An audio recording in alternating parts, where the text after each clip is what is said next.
Llevaba unos 4 años trabajando como guardia de seguridad en un centro comercial cuando conocí a un tipo al que llamaré Marcos. Lo de ser guardia fue algo en lo que caí casi por accidente allá por 2009, cuando el mercado laboral se fue al demonio y había que agarrar lo que saliera. El sueldo no estaba mal, no me molestaba trabajar de noche y algunos dependientes nos metían en su descuento de empleados del 20%, lo cual era una bendición. Mis compañeros eran bastante relajados, incluso el jefe, gente normal, queriendo llevar un sueldo a casa, sin ganas de meterse en problemas. Y entonces contrataron a Marcos, y desde el primer día supimos que era distinto. Era un tipo bajito, medio calvo, con gafas, que debía estar rozando los 40. Se decía que llevaba trabajando de guardia desde que dejó el instituto, así que tenía años de experiencia, pero no lo habrías dicho viéndolo. Era tímido, callado, y no daba la impresión de ser alguien capaz de manejarse si las cosas se ponían físicas. Pero el jefe dijo que sus referencias eran impecables y que no se había tomado ni un solo día de baja en casi 6 años seguidos. Ese tipo de fiabilidad no se enseña. O la traes de fábrica o no la tienes. Así que cuando aparece, hay que aprovecharla. Así que Marcos consiguió el trabajo. Y no pasó mucho hasta que me tocó compartir turnos con él. Incluyendo las del estacionamiento, el centro comercial tenía unas 20 cámaras de seguridad, lo que significaba que gran parte de nuestro trabajo consistía en sentarnos frente a un enorme muro de pantallas vigilando ladrones de tiendas y robacoches. De día, éramos los ojos en el cielo, una fuerza mucho más reactiva que proactiva. Los turnos de noche eran otra historia totalmente distinta, pero ya llegaré a eso. Un día estábamos Marcos y yo sentados frente a las pantallas. Podíamos acceder a cada cámara de forma individual desde el monitor del ordenador para recortar y guardar grabaciones si nos hacía falta, pero la verdad es que casi nunca lo hacíamos salvo que hubiera una buena razón. Así que, cuando me di cuenta de que Marcos llevaba un buen rato mirando una misma tienda sin apartar la vista, me entró curiosidad. Y cuando vi qué tienda era, me extrañé aún más. Era la tienda que vendía ropa y juguetes para niños menores de 5 años. Le pregunté si había visto algo sospechoso. Es triste, pero esa tienda era uno de los puntos con más robos de todo el centro comercial. Los yonkis se dieron cuenta de que la leche de fórmula y la ropa de bebé se vendían enseguida en el barrio donde se revendía de todo, así que con el tiempo se convirtió en un verdadero problema. Pero cuando le pregunté, Marcos cambió la cámara a otro local y murmuró algo como: «Nada, da igual». Me pareció, pero no era nada. No le di demasiada importancia. Yo también me quedaba enganchado a veces mirando un local por inercia. Pero en ese mismo turno, como 1 hora antes de la hora de salida, lo pillé haciéndolo otra vez, y esa vez lo negó de plano. Dije algo como: «Otra vez viendo la tienda de bebés, ¿eh?». Y él, sin mirarme, volvió a cambiar de cámara y soltó: «¿Qué? No, para nada». No sé por qué, se me metió en la cabeza que tenía un crush con la chica que trabajaba allí. Y para ser justos, era bastante guapa, así que tenía sentido. Me pareció confirmar mi teoría cuando lo piqué un poco con el tema y se puso rojo como un semáforo. «¿Te gusta, verdad?», le dije riéndome. «¿La vas a invitar a salir? Vamos, anímate, no seas gallina». No se enfadó ni nada por el estilo. Solo me pidió que parara intentando contener una sonrisa. Lo dejé en paz, pero no sin antes soltarle: «Al final resulta que eres humano después de todo. Estás bien, chaval». Fiché 1 hora o 2 después y Marcos sonrió cuando me fui diciéndole: «Oye, no dejes que otro te pille babeando por la chica de la tienda de bebés. Van a pensar que la estás acosando». Durante el mes siguiente me tocó una racha de turnos nocturnos, vigilando el centro comercial cuando ya estaba cerrado. 2 de esos turnos fueron con Marcos. Dejé de verlo como un robot raro y sin emociones. Era solo un tipo callado que se concentraba en lo que tenía delante. Eso sí, no dejé de darle lata por no invitar a salir a la chica de la tienda. Le decía que viviera un poco, que lo peor que podía pasar era que le dijera que no. Ni siquiera tenía que acercarse a la tienda durante el horario de apertura, a menos que hubiera una emergencia, pero aún así él solo sonreía y me decía que lo dejara en paz. Los turnos de noche eran distintos a los de día porque hacíamos rondas activas por todo el complejo cada media hora. Uno salía de la oficina y recorría el centro comercial, y el otro se quedaba en las pantallas, cubriéndole las espaldas. No siempre teníamos los ojos pegados a los monitores, salvo que el que iba caminando llamara por radio. A eso de las 2:30 de la mañana, Marcos estaba haciendo una de esas rondas.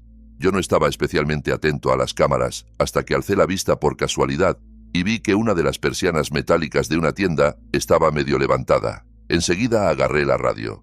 «Oye, Marcos, una de las tiendas está abierta». En ese mismo segundo tuve una especie de doble sacudida en el estómago. Marcos no respondía por radio, y la tienda que aparecía abierta era la tienda de bebés. Enseguida pensé, «Mierda, Marcos está dentro de la tienda de bebés». No podíamos entrar en los locales después del cierre así porque sí, solo si estaba pasando algo serio. Y como Marcos era tan fiable, me costaba creer que arriesgara su trabajo de esa manera, a menos que de verdad hubiera un problema. Así que agarré las llaves y salí hacia la tienda. Unos minutos después me estaba agachando para pasar bajo la persiana medio levantada gritando, «Marcos, ¿estás aquí, tío?» «Sí, aquí estoy», contestó inmediatamente, saliendo de detrás de uno de los expositores. Me pegó un susto de muerte. Le pregunté qué demonios estaba haciendo ahí dentro y me dijo que había oído algo en la tienda. Le solté. «Tío, ¿por qué no me llamaste por radio? Para eso estoy yo». Si él oía algo, me avisaba y yo podía ver dentro de la tienda desde las cámaras sin moverme de la silla. En cuanto dijo lo de que había oído algo y entró solo, supe que era una excusa ridícula. Le recordé que lo que estaba haciendo podía costarle el trabajo. Fue como tratar con un novato tonto. Solo que Marcos no era un novato, y mucho menos tonto. Sabía hacer su trabajo y lo hacía bien. No tenía ningún sentido que estuviera actuando así. La noche siguiente, Marcos me dio las gracias por preocuparme por él, supongo. Me agradeció que no lo hubiera delatado, y también que lo hubiera sacado de esa tienda, lo cual sonó raro, casi como si un alcohólico te diera las gracias por haberle quitado la botella de las manos. Eso debería haber encendido todas las alarmas, pero en ese momento yo solo quería saber qué hacía tan tarde en la tienda de bebés. Entonces desvió la mirada, tragó saliva y murmuró algo como, «Voy a ser padre». Y antes de que pudiera felicitarlo, añadió, «Y tengo miedo». Le dije algo del estilo, «Es normal tener miedo, pero seguro que estarás bien». Pero no me lo creí, no porque me guste soltar frases vacías, sino porque sonaba a mentira. No tengo un radar infalible para detectar tonterías, pero sé que por muy callado que sea un tipo, si su esposa o su novia está embarazada, se lo cuenta a sus colegas del trabajo, aunque sea para quejarse. Incluso si Marcos no era de quejarse, no me tragaba que no lo hubiera mencionado hasta justo ese momento, cuando lo pillé en la tienda. Ni siquiera tuve valor para enfrentarlo del todo, para decirle, «Estás mintiendo». Pero desde ese día supe que ocultaba algo, o que quizá lo ocultaba. Y eso fue suficiente para cambiar la forma en la que lo veía, hasta que supe qué era. Y cuando lo descubrí, fue como si me explotara una bomba en la cara. Marcos se comportó con normalidad el resto del tiempo que trabajamos juntos. Ya no lo pillé mirando fijamente ninguna tienda, ni lo volví a encontrar dentro de ninguna después de la hora de cierre. Era simplemente Marcos, el Marcos callado y raro que había mentido con lo de que iba a ser padre, porque la siguiente vez que le pregunté por el bebé, me respondió algo como, «¿Eh? Ah, sí, está todo bien». Sabía que mentía, y mentir sobre algo así me pareció de lo más inquietante. Yo quería pensar que la razón real no era siniestra, pero eso era puro autoengaño. Un día que me tocaba turno de noche con Marcos, un amigo mío mandó un mensaje al grupo de Facebook que compartimos. La primera notificación decía algo como, «Andrés ha enviado un video», y luego otras, «Dios mío, jajaja, mirad a este friki perdedor». Andrés siempre enviaba cosas así al grupo. Videos raros, memes, tonterías. A veces eran graciosos, y otras veces te dejaban la piel de gallina. Este estaba, sin duda, en esa segunda categoría. Cuando lo abrí, lo primero que se veía era lo que parecía ser un cuarto infantil. Y de pronto, un hombre adulto, vestido como un bebé, entraba en plano y se giraba hacia la cámara. Llevaba uno de esos gorritos de bebé, un babero, algo de maquillaje y un chupón enorme en la boca. Al principio no lo reconocí, pero tuvo que sacar el chupón para hablar y cuando lo hizo de golpe supe lo que estaba viendo. Era Marcos. Marcos disfrazado de bebé, balbuceando cosas sobre mamá y que tenía el pañal bien llenito y luego fingiendo llorar, con esa voz ridícula. Recuerdo que cerré el video y me quedé plantado en medio de mi cocina unos segundos, sin saber qué hacer conmigo mismo. Evidentemente, uno de los pensamientos que me pasaron por la cabeza fue, con que por eso Marcos estaba en la maldita tienda de bebés. Obviamente no podía ponerse nada de la ropa que vendían ahí, pero saber por qué le interesaba me hizo sentir la piel tan tensa que parecía querer despegarse de los huesos. Y luego llegaron otros pensamientos. ¿Es peligroso Marcos? ¿Es algún tipo de enfermo al que le gustan los niños y su rollo es vestirse de bebé? No tenía ni idea, y la verdad tampoco quería gastar neuronas en eso. Me hacía sentir inquieto, mareado casi, pensar en Marcos vestido así, pero aún peor era saber que iba a pasar 10 horas encerrado con él en un centro comercial vacío, totalmente a solas. Llamé a Andrés, el que había mandado el video, para preguntarle de dónde lo había sacado y a cuánta gente se lo había enviado. Me dijo que se lo había mandado un compañero de trabajo y que él, a su vez, se lo había pasado a casi todo el mundo que conocía, salvo algunos familiares. Eso significaba que el video estaba corriendo por todo el pueblo y que no tardarían en reconocer a Marcos como el bebé gigante. Mucha gente se reiría de él hasta no poder más, pero también habría quienes lo cargarían de prejuicios, lo verían como un depredador y querrían hacerle daño. ¿Pero lo era de verdad o era solo un raro inofensivo? Esa era la verdadera pregunta. Esa noche, mientras trabajábamos, decidí preguntarle. Fue una de las conversaciones más incómodas y perturbadoras de toda mi vida. Me llevó casi 3 horas reunir el valor. No es que me diera miedo físicamente. Marcos no imponía. Pero si le sacaba a relucir lo que, evidentemente, era un secreto oscuro, ¿qué le impedía perder el control, sacar un cuchillo o algo así? Y aunque no lo hiciera y lo negara todo, el resto del turno iba a ser insoportable. Hubo un momento en el que pensé, mira, no te metas, deja que pase lo que tenga que pasar. Pero no pude. Al final solté, oye, Marcos, hoy vi un video. En cuanto dije video, se puso todavía más rojo que cuando le hablé de la chica de la tienda. Me callé ahí, en video, solo para ver cómo reaccionaba, y lo juro, Marcos empezó a sudar delante de mí. Le dije que suponía que sabía de qué video hablaba, pero él no se movió ni dijo nada. Se quedó clavado en la silla con la vista fija en las pantallas, sudando y temblando como si le estuviera subiendo la fiebre. No tenía ni idea de cómo continuar. Ya lo había admitido en silencio, y aún así era una admisión. Yo había esperado que lo negara hasta quedarse sin aire.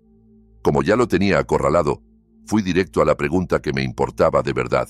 Marcos, ¿eres un enfermo de los que se fijan en niños? Solo entonces reaccionó. Giró la cabeza de golpe y dijo, no, no es eso, tío. Te juro por Dios que no, no es eso. Fue una reacción muy fuerte, con un toque de indignación genuina, no el típico, por favor créeme, que suelta a alguien a punto de hundirse. Supongo que nunca lo sabré al 100%, pero en ese momento su respuesta me sonó auténtica. Le creí. Eso no contestaba a la otra pregunta. ¿Qué demonios estaba haciendo grabando esos videos?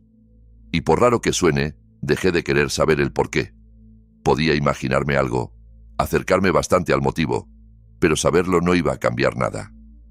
Marcos era raro, muy raro, pero hasta donde yo sabía, era inofensivo.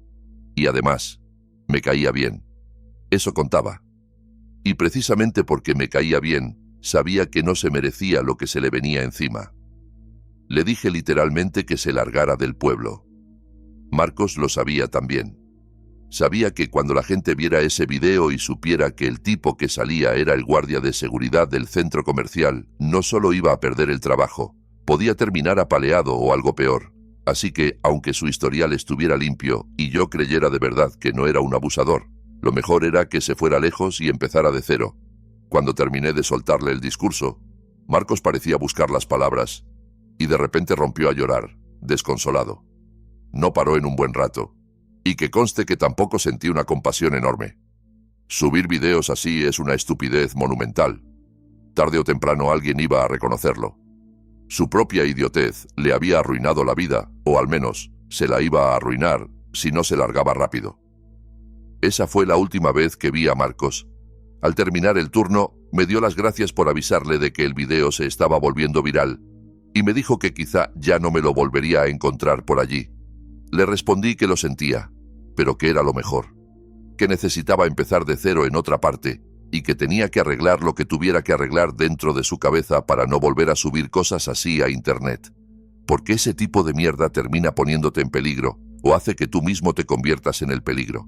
Y ahí está la otra mitad de por qué me cuesta sentir lástima por él. Tengo la sensación de que, fuera lo que fuera, lo suyo tenía potencial para convertirse en algo peor. Puede que me dijera la verdad cuando le pregunté si no era un tipo depravado con niños. Pero las personas cambian, ¿no? Para bien y para mal. Y un tipo que se disfraza de bebé y decide hacerlo con un pañal mínimo en vez de un pijama entero.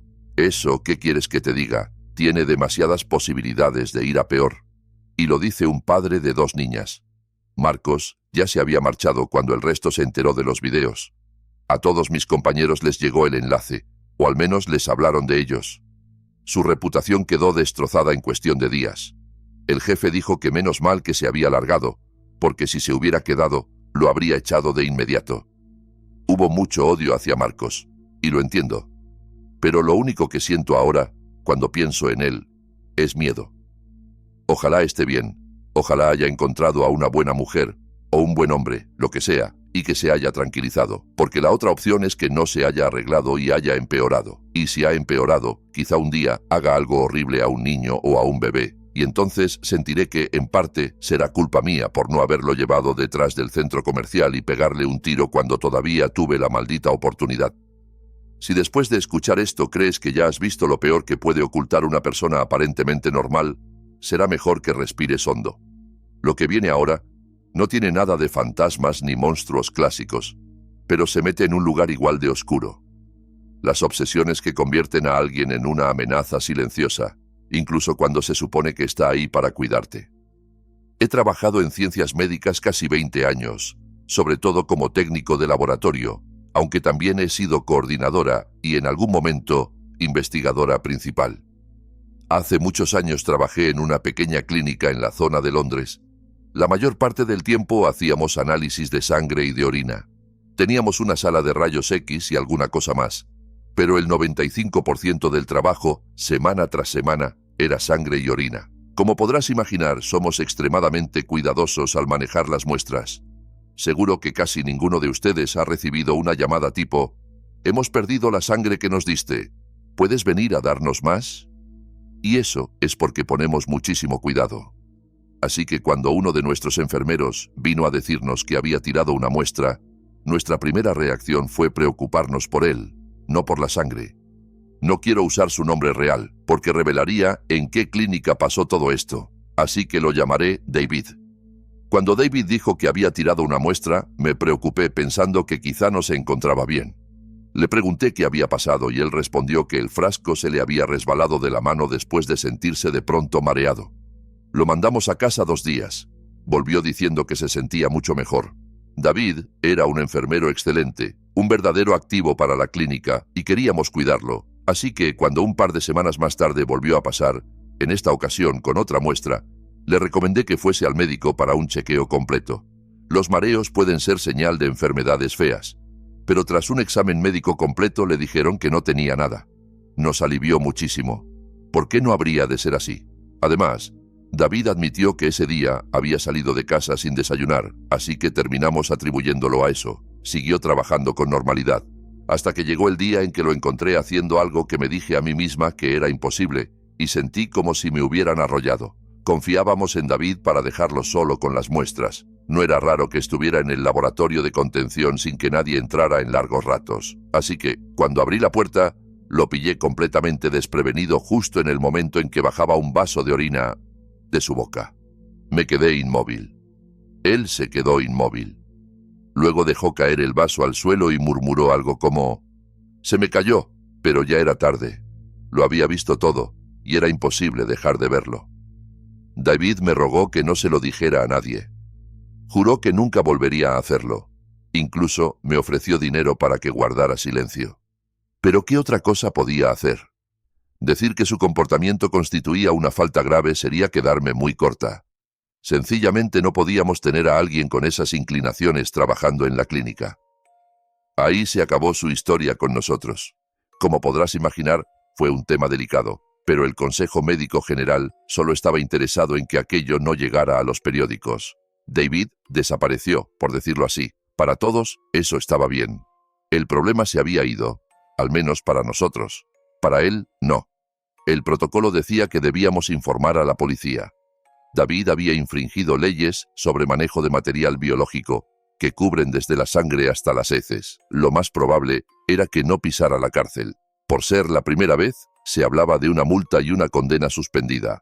Lo que sí era casi seguro es que nunca podría volver a trabajar en el sistema público de salud. Su vida, tal y como la conocía, había terminado. Pero, sinceramente, debería haber pensado en eso antes de decidirse a pegar un trago de orina justo cuando yo entraba. La vida continuó sin David. Aunque echábamos de menos sus manos y su experiencia, no echábamos en falta la sensación de tener a alguien así entre nosotros. Creo que pasaron 6 o 7 semanas, suficientes como para que casi hubiéramos olvidado aquel asunto tan desagradable. O al menos yo casi lo había dejado atrás. Y entonces, un día, al llegar a casa después del trabajo, un coche se metió en mi entrada detrás del mío, bloqueándome. Había seguido mi coche desde la clínica hasta mi casa. Supe quién era en cuanto vi el vehículo. Había visto ese coche casi todos los días en el aparcamiento de la clínica durante 3 años. Era el coche de David, y me había seguido hasta casa. Se metió en la entrada y empezó a caminar hacia mí. Yo estaba bajando del coche y empecé a gritarle que se alejara de mi casa o llamaría a la policía. Hice tal escándalo que mi marido salió corriendo y mis hijos se quedaron mirando por la ventana del salón mientras él lo echaba hacia atrás por la entrada. No fue precisamente amable. Ninguno de los dos lo fue. Mi marido le dejó muy claro que, si volvía a aparecer, le estamparía la cabeza contra el cemento. Lo denunciamos a la policía, pero como David estaba en libertad bajo fianza por el asunto del laboratorio, no podían hacer gran cosa a menos que lo pillaran en el acto amenazándonos. Lo único que podían hacer era advertirle de que, si volvía a acercarse, lo considerarían acoso. Pero eso no lo detuvo. Las cosas se pusieron aún peor. Todo culminó cuando David intentó sacarme de la carretera una tarde mientras volvía a casa. Supe que estaba en problemas en cuanto vi su coche en el retrovisor. Pero jamás pensé que estuviera tan mal de la cabeza como para intentar asustarme de una forma tan peligrosa. No creo que quisiera matarme. O quizás sí. ¿Quién sabe? Si de verdad hubiera querido, podría haber esperado a la hora del cierre en la clínica y simplemente atacarme con un cuchillo. Aún así, eso no hizo que lo que hizo fuera menos aterrador.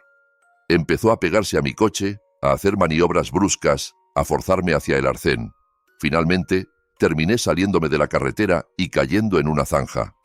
No me hice demasiado daño, pero sí tuvieron que llevarme al hospital para revisarme. Fue una experiencia horrible, pero, como muchas nubes negras, trajo consigo un pequeño lado bueno. El comportamiento de David fue captado por varias cámaras de tráfico, así que lo detuvieron enseguida y lo mandaron directamente a prisión preventiva hasta el juicio, porque lo consideraban un peligro para el público. Con el nuevo cargo de conducción peligrosa, la cárcel dejó de ser una posibilidad remota. Al final solo le cayeron 3 meses por todos los delitos que había acumulado, pero fueron 3 meses en los que pudimos sentirnos seguros. No intentó volver a mi casa, ni a la clínica, ni a ninguna parte donde supiera que yo estaría. Hizo 3 meses de una condena de 6, lo que en la práctica significaba que cualquier otra tontería lo devolvería directamente a la cárcel. Al principio me indignó lo poco que me pareció la condena, pero con el tiempo empecé a apreciar lo inteligente que había sido. 3 meses no son poca cosa para alguien que entra por primera vez, y la idea de otros 3 meses más, solo por meter la pata, es un disuasivo poderoso. Y te aseguro que fue una suerte que no volviera a presentarse en mi puerta, porque mi marido habría acabado cumpliendo condena por asesinato. Muy lejos de clínicas y ciudades, en lo profundo de la naturaleza salvaje del Parque Nahanni, hay una historia que se susurra más de lo que se cuenta. A lo largo de los años, exploradores han desaparecido sin explicación, expediciones enteras se han perdido en un silencio absoluto, y hallazgos extraños han alimentado leyendas que se niegan a morir. Los lugareños hablan de una presencia antigua, oculta entre los cañones y los bosques, algo que observa, que espera, y que no recibe bien a los curiosos. Si quieres escuchar la historia completa, puedes hacerlo en mi canal de True Crime, Saturn Soul. Los enlaces están ahí abajo. Si aún te queda valor después de todo esto, quédate. Lo que viene ahora no tiene sangre ni persecuciones en coche, pero sí algo que puede ser mucho peor. Una voz que no existe para nadie más, y una mente que se deshace despacio hasta que ya no distingue la realidad de su propio horror. Hola, Joel. Me llamo Carlos, soy guionista de comedia y aunque hoy en día me va bastante bien, incluso he salido en los créditos de una serie de Hulu, no siempre fue así. Al principio fue una pesadilla, y pasar de ser ayudante de cocina a guionista de comedia no fue precisamente fácil, digamos. Por ejemplo, el primer trabajo que tuve en el que me pagaban solo por escribir fue un asco. Escribía sketches para una empresa pequeña cuyo objetivo era crear videos virales. Nuestro jefe decía que conocía a un tipo capaz de convertir clics en ventas de anuncios. Y las ventas de anuncios significaban mucho dinero. Sobre el papel no sonaba tan mal, pero la guía de contenido que nos mandaba el experto en anuncios era patética. Tenía que ser divertido, claro, pero el tipo le tenía tanto miedo a ofender a alguien que le sacaba toda la gracia a los guiones y los condenaba al fracaso. Nunca supe del todo cómo ganaba exactamente dinero nuestro jefe. Supongo que lo conseguía manteniendo la plantilla diminuta, solo él, yo y otro guionista. Aguantó así un año antes de tirar la toalla y dar por buenos los beneficios. Fue el trabajo más soso y aburrido que he tenido, y menos mal que luego encontré curros muchísimo mejores en el mundillo. Un saludo a mi productor y a mi editor actuales. La ironía es que en ese trabajo tan aburrido viví una de las historias más raras y más inquietantes de toda mi vida. Y esa historia gira en torno a un tipo al que llamaré Pablo. Pablo era muy gracioso. Creció en Quincy, Massachusetts, no muy lejos de donde crecí yo. Tenía un sentido del humor más seco que un cubo de arena, pero era de las personas más inteligentes y más graciosas que he conocido. Y a la vez era extremadamente raro. Nunca se unía a nosotros cuando el jefe y yo nos íbamos a tomar una cerveza después del trabajo. Ni siquiera el día de su cumpleaños. Siempre quería irse directo a casa a hacer lo que fuera que hiciera allí.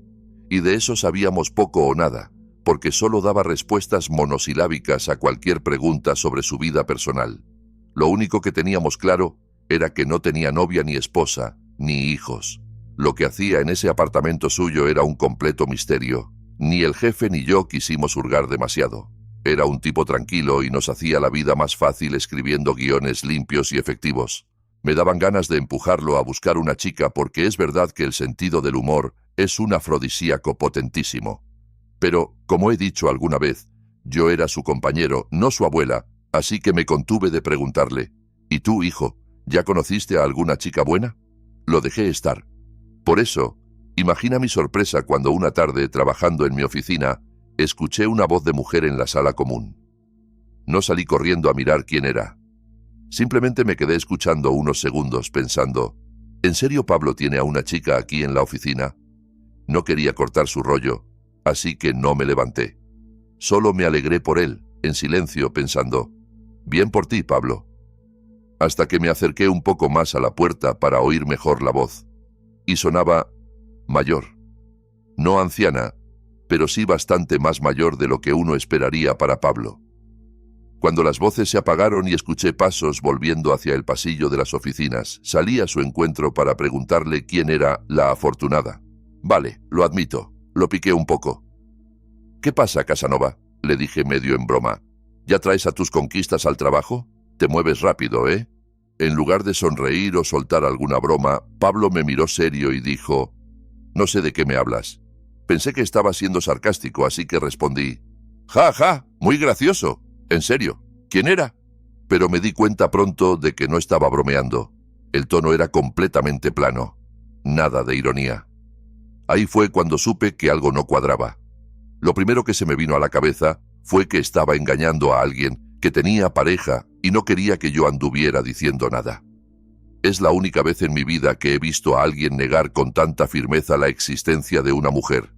Y siempre era cuando estaban siendo infieles. Pero también pensé que quizá era una familiar, alguien dándole malas noticias o algo que simplemente no quería compartir. Sea como fuere, no insistí. Le dije, vale, me habré confundido. Era raro, pero Pablo no era mala persona y no quería cabrearlo insistiendo en algo que claramente no quería tocar. Pero volvió a pasar.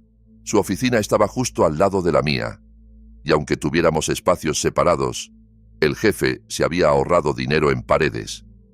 Eran tan finas que podía oír perfectamente lo que pasaba al lado si me quitaba los auriculares, y eso fue lo que hice aquella tarde.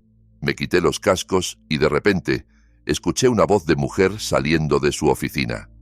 Pensé, vaya, Pablo ha traído de nuevo a su misteriosa dama. Pero como era tan sensible con el tema, fingí no oír nada. Fingí, pero eso no impidió que me quedara escuchando, porque la curiosidad me estaba matando.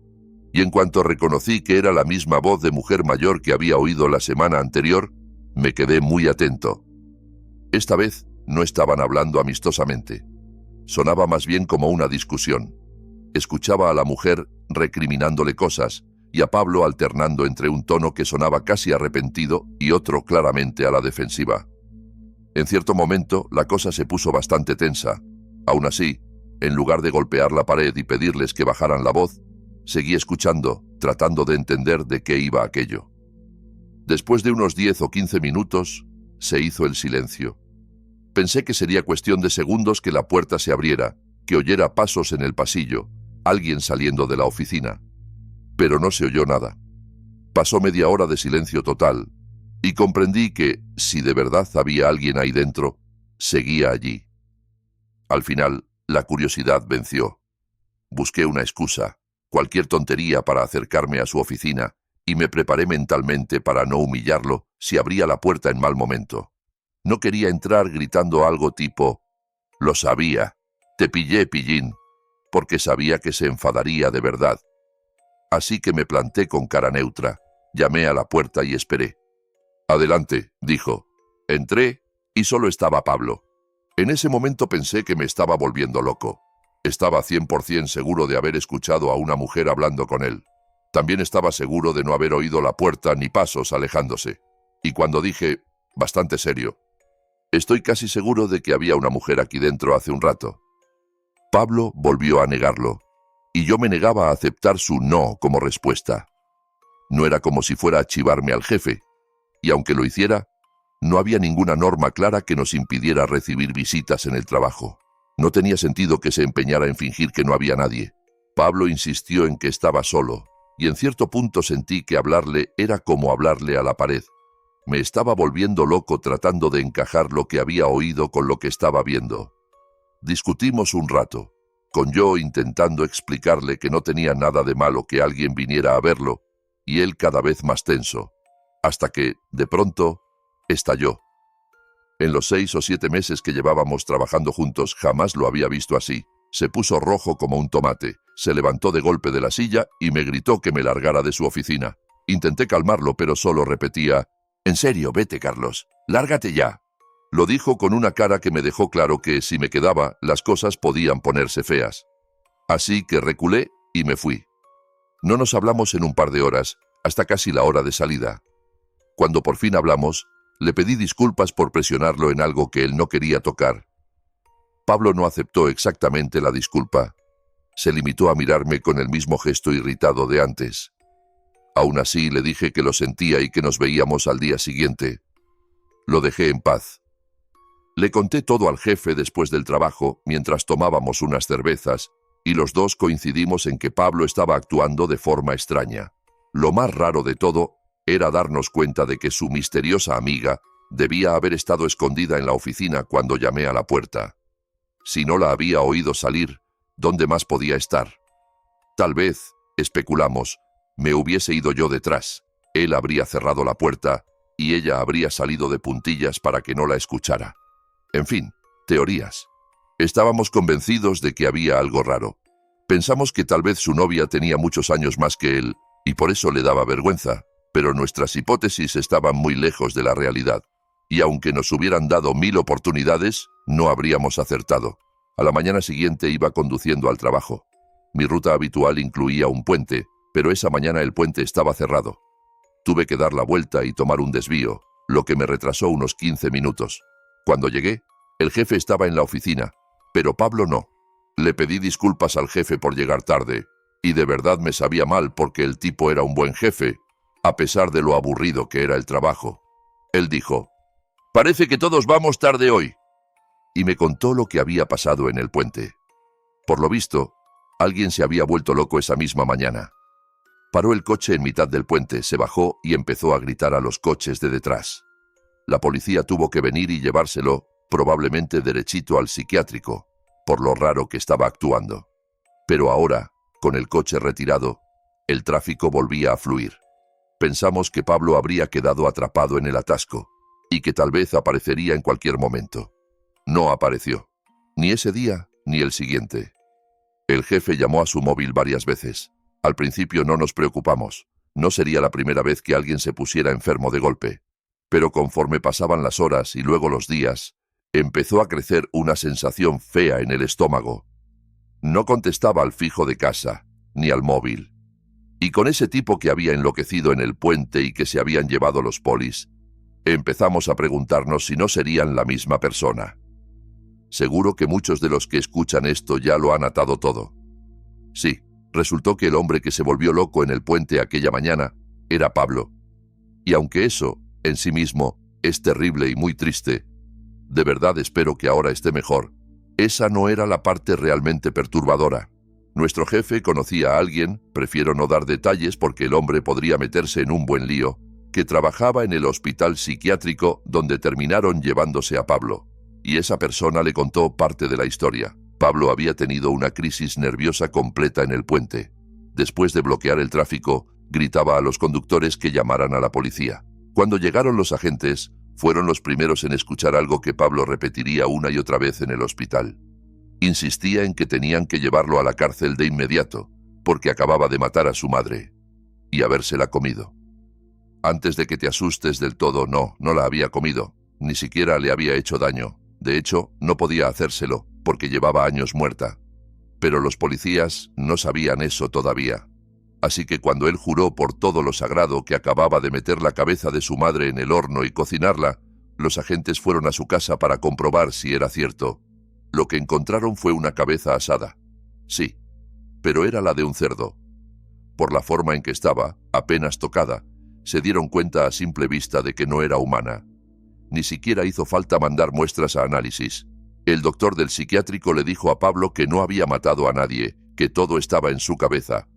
Y Pablo se desquició del todo, lo llamó mentiroso, intentó saltar por encima de la mesa para pegarle, y después de eso lo declararon oficialmente pupilo del Estado, internado hasta nuevo aviso.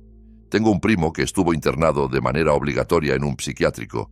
Te aseguro que salir de ahí no es fácil. Sueltan antes a un asesino de una cárcel que a un loco de un hospital mental, aunque ese loco no haya hecho daño a una mosca. Y eso es quizá lo que hace esta historia tan espeluznante para mí.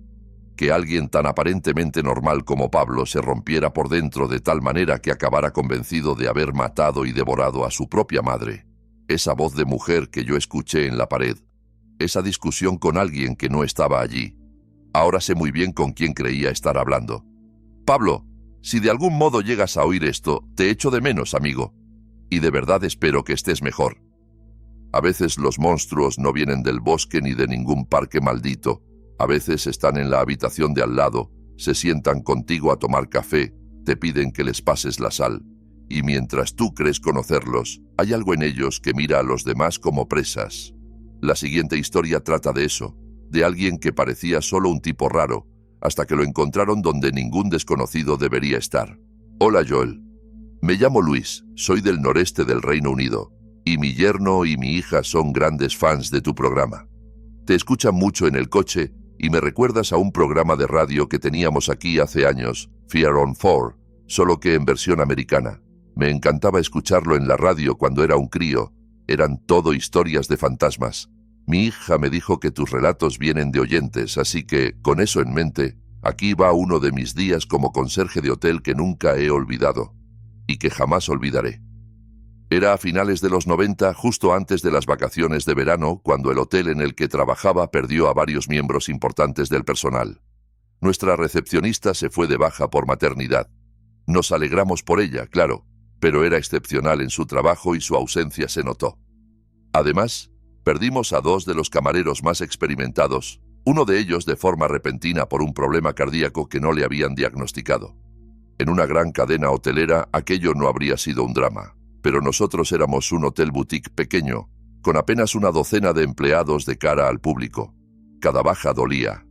Sabía que necesitábamos refuerzos, y rápido, pero confiábamos en que la gerencia tomara la decisión correcta. Cuando contrataron a un chico al que llamaré Bruno, cometieron un error de juicio muy serio. Desde el momento en que lo conocí, supe que algo en él no me cuadraba. Llámalo intuición, llámalo años de experiencia viendo pasar gente por el vestíbulo. Algo estaba torcido, y aún así le di el beneficio de la duda durante una semana. Entonces vi la forma en que miraba a algunas de nuestras clientas, especialmente a las más jóvenes. No es raro ver cómo se le van los ojos aún botones cuando entra una mujer hermosa en el hotel. Solíamos recibir huéspedes muy adinerados, y los hombres ricos tienen esposas muy guapas.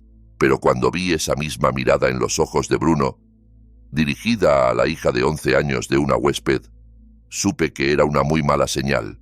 Intenté hablar con la dirección del hotel porque aún estábamos en el periodo de prueba de Bruno y era el momento perfecto para prescindir de él. Pero la gerencia me dijo que no era tan sencillo. Que sí, podían despedirlo en cualquier momento durante la prueba, pero aún así necesitaban una razón sólida, algo que sonara bien en un informe para que no pudiera acusarnos de discriminación. Me dijeron que lo vigilara, que, si recibíamos una sola queja de un cliente, le cortarían la cabeza, metafóricamente, claro. Yo traté de mantener los ojos bien abiertos, buscando una excusa antes de que pasara algo peor.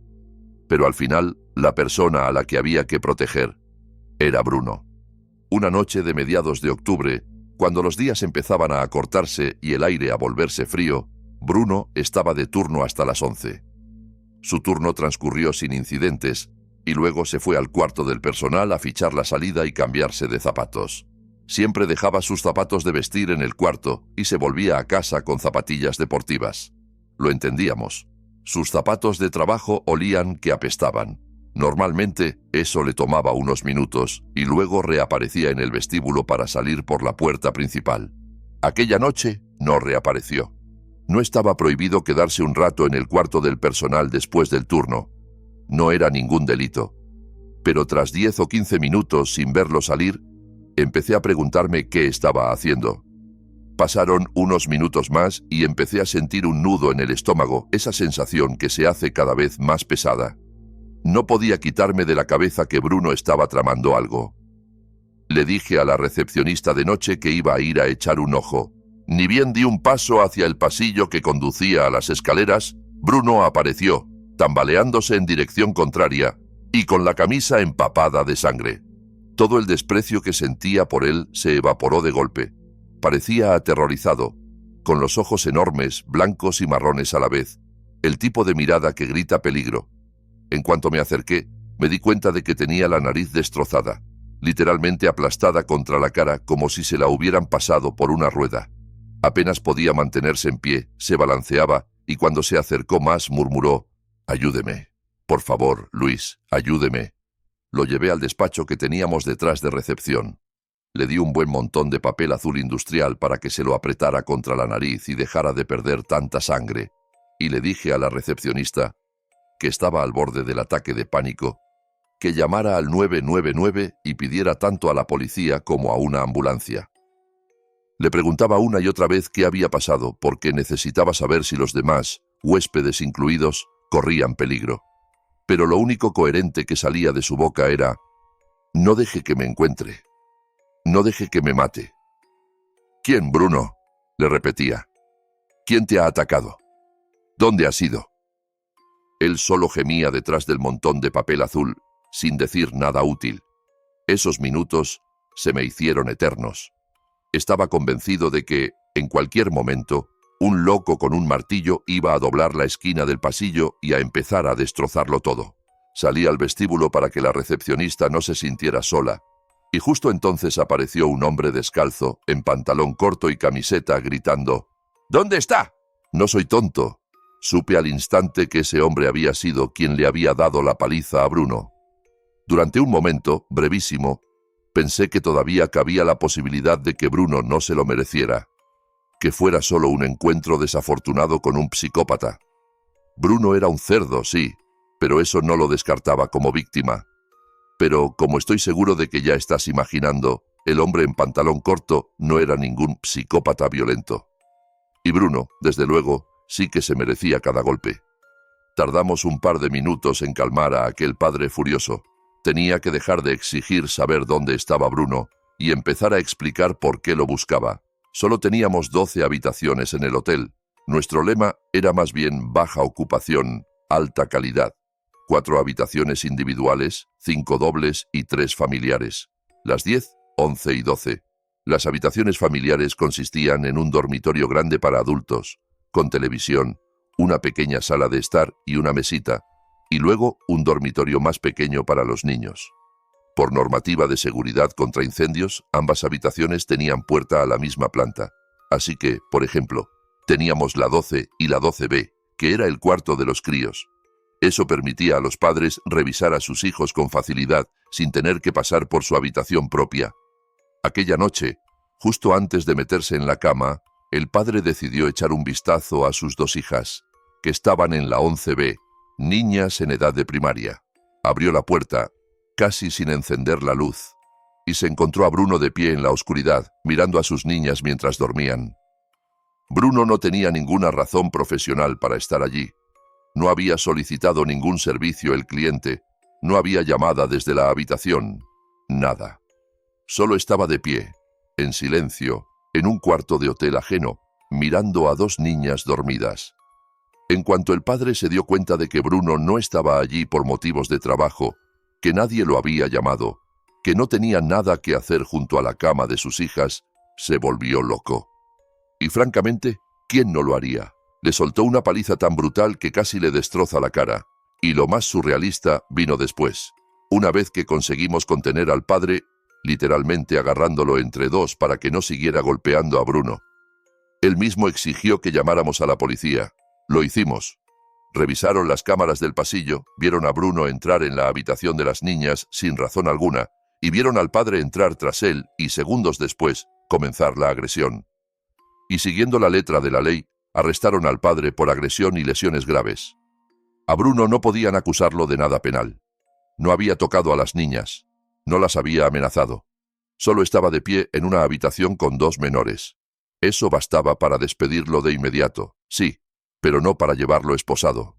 Así que terminamos en la situación más absurda del mundo. El padre, que había encontrado a un extraño en el cuarto de sus hijas, se iba detenido, y el tipo que estaba plantado en la oscuridad junto a la cama de 2 niñas dormidas era tratado como víctima. Supongo que así funciona la ley. Uno solo había estado de pie en una habitación. El otro le había destrozado la cara a golpes. Para la policía era un caso claro. No sé qué fue del padre. Espero de corazón que no haya acabado cumpliendo condena por defender a sus hijas. Bruno, en cambio, sé exactamente qué fue de él. Lo echamos al día siguiente, sin miramientos. Y fue un verdadero descanso librarnos de esa basura. Si estas historias te dejaron inquieto, si ahora miras de reojo los pasillos vacíos, los laboratorios cerrados, los coches que te siguen y las puertas entreabiertas de un hotel, no lo ignores. Deja tu like para que más personas se atrevan a escuchar. Suscríbete si quieres seguir oyendo relatos que no te dejarán dormir tranquilo, y cuéntame en los comentarios qué habrías hecho tú en el lugar de ellos. O si alguna vez sentiste que alguien te observaba cuando pensabas que estabas completamente a solas.